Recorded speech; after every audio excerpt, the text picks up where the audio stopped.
प्यारे दोस्तों, नमस्कार।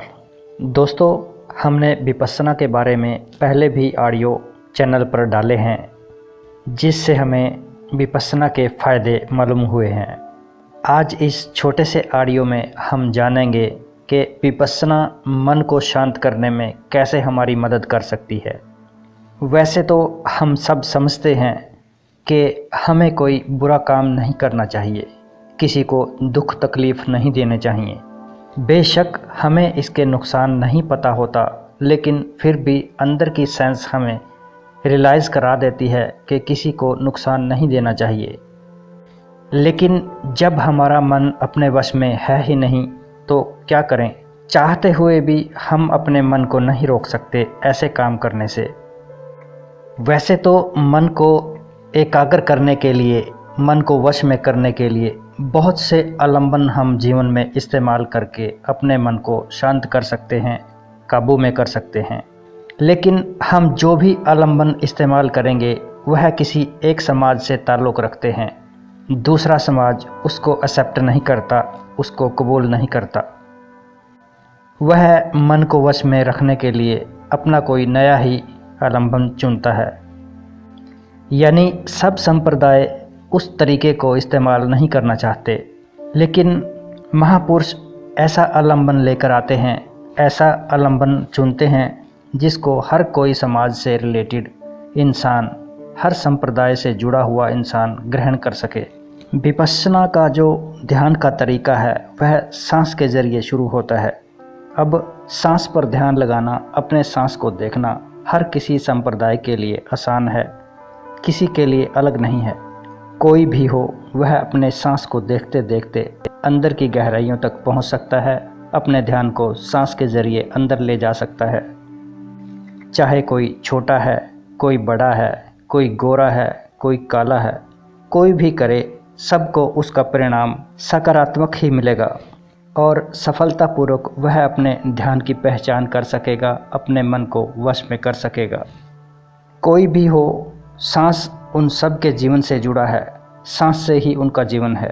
कोई भी देखे कोई फ़र्क नहीं पड़ेगा, सबको अपना ही सांस देखना है, अन्य किसी से उसका कोई ताल्लुक़ ही नहीं है।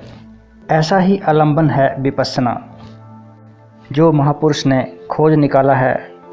इस तरह का आलंबन सार्वजनीन हो सकता है, क्योंकि हर जीव की सांस चल रही है, हर व्यक्ति की सांस चल रही है और अपनी अपनी सांस के ज़रिए ही सब ने अपने मन के अंदर से विकार निकालने हैं। सबका है, अपने अपने लिए है, इसलिए सार्वजनीन ही हुआ। ऐसा आलंबन किसी एक का कैसे हो सकता है?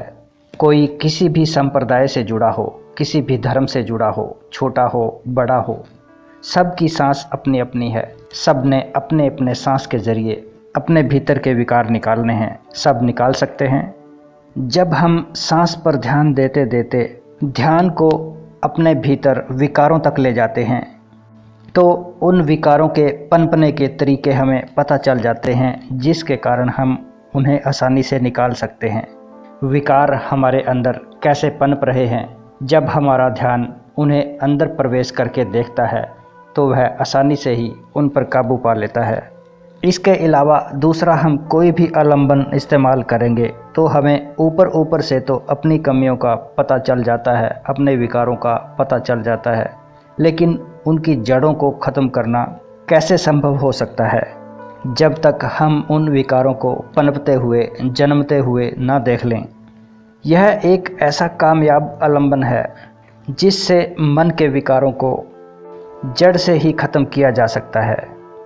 और सिर्फ आज के ही विकार नहीं, हमने जन्मों जन्मों से जो विकार अपने मन में दफनाए हुए हैं, इकट्ठे कर रखे हैं, भंडार जो विकारों के लगे हुए हैं, उन सब को ख़त्म करना आसान हो जाता है।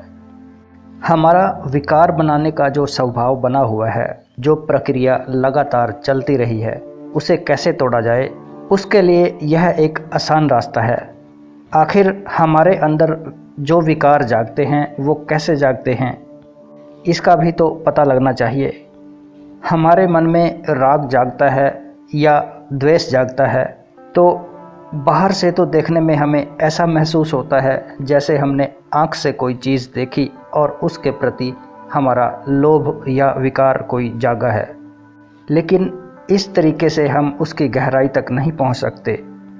हम उस राग या द्वेष के जागने का जो कारण मानते हैं उस बाहरी वस्तु को मानते हैं जिसको देख के हमारे अंदर गुस्सा या प्यार जागा है, लेकिन यह ऐसा नहीं है।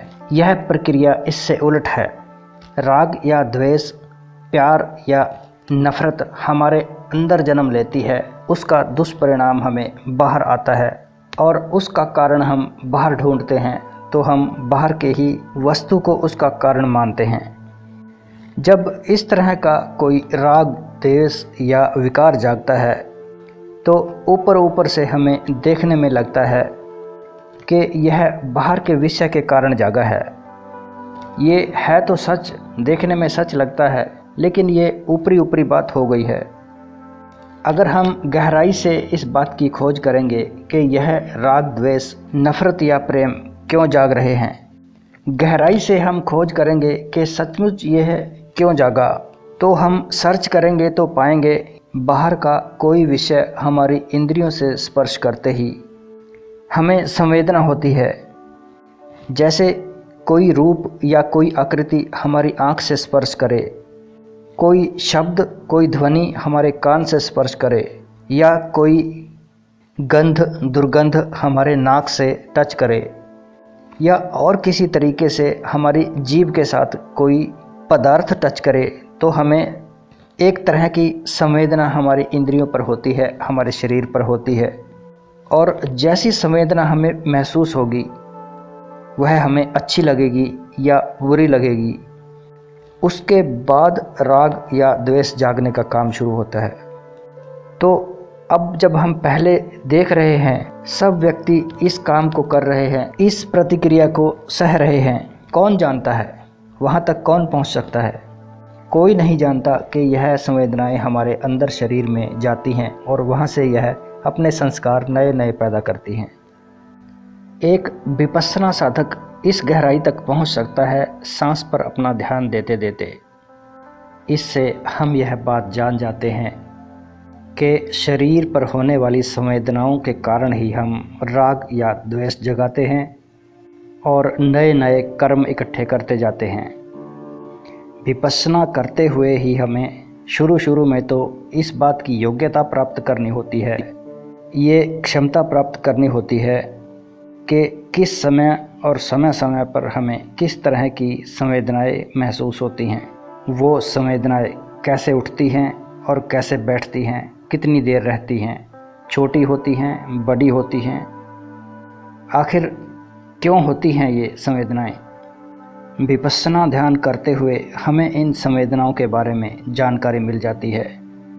आज हमारा मन जो बहुत जल्दी राग द्वेष उत्पन्न कर लेता है, पैदा कर लेता है, जब ध्यान के जरिए हमारा मन इस बात को होते हुए देखता है, इन संवेदनाओं को रीड करता है, तो वह इनकी हकीकत जान जाता है। जब तक हमारे मन को हमें इस बात का पता नहीं चलेगा कि कैसे हमारे राग द्वेष जागते हैं, तो कैसे उन विकारों को हम दूर कर सकते हैं, उन विकारों से कैसे छुटकारा पा सकते हैं। क्योंकि अभी तो जो भी संवेदनाएं होती हैं हम उनके पीछे पीछे हो लेते हैं, हमें उनका पता ही नहीं होता, हम जान ही नहीं पाते कि ये संवेदनाएं किस कारण हो रही हैं, आखिर ये ख़त्म भी हो जाएंगी, हम इतना इंतज़ार ही नहीं करते। जब तक हम उनकी गहराई तक नहीं पहुंच जाते तो हम उनसे बाहर कैसे आ सकते हैं। विपश्यना की इस ध्यान विधि के जरिए हम मन को देखते देखते, सांस को देखते देखते उस गहराई तक पहुंच जाते हैं कि जिससे शरीर में किस तरह की संवेदना हो रही है, इस बात को जानने की क्षमता प्राप्त हो जाती है। सिर्फ इतना ही नहीं, किस तरह की संवेदना हमारे अंदर जागी है और गहराई से जानने से और बारीकी से जानने से पता चलता है कि जो भी संवेदना हुई है वह सुखद है या दुखद है, जैसी भी है वह अनित्य है, बहुत शीघ्र, अतिशीघ्र ख़त्म हो रही है। इस बात को भी हम जान जाते हैं। जब इस तरह की सारी प्रतिक्रिया हमारा मन देखता है देखते देखते हमें पता चलता है कि हर संवेदना नित्य है, क्षण भंगुर है, सदा बदल रही हैं, एक जैसी रहने वाली कोई संवेदना नहीं है। जैसे ही उत्पन्न होती है, थोड़ी देर रहती है, फिर वह खत्म हो जाती है। जब इस सारी प्रतिक्रिया को हमारा मन देखता है तो मन के अंदर से राग द्वेष करने का भाव खत्म हो जाता है। सभी संवेदनाएं आ रही हैं, जा रही हैं, मन के ऊपर उनका अब कोई असर नहीं होता। यानी बहुत गहराई की बात मन को समझ आ जाती है।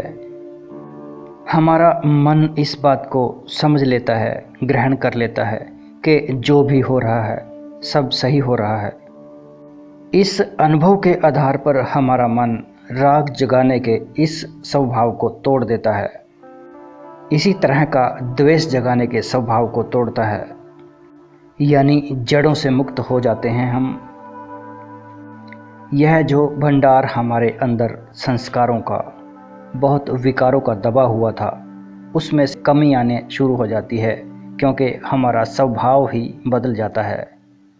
नहीं तो इससे पहले ऊपर ऊपर से हमारा मन राग द्वेष जगा जगा कर उनके पीछे लग लेता है।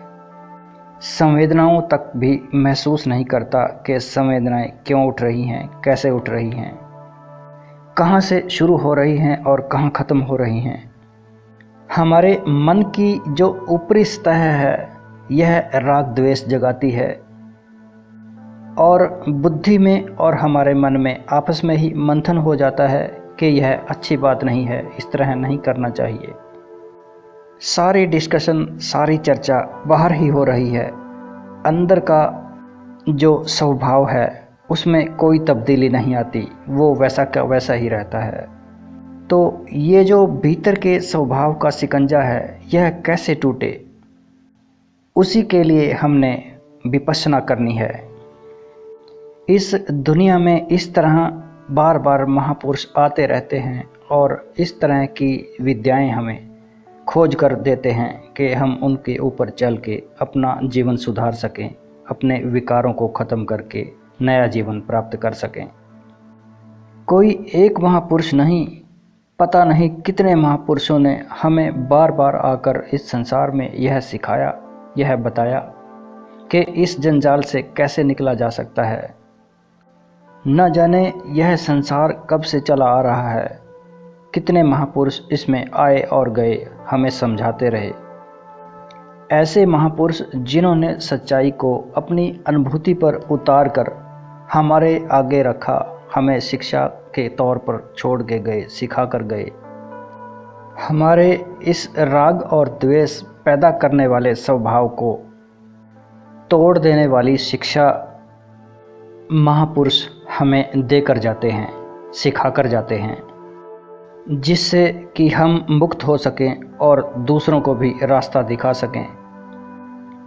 दोस्तों, आज इतना ही। बहुत बहुत धन्यवाद।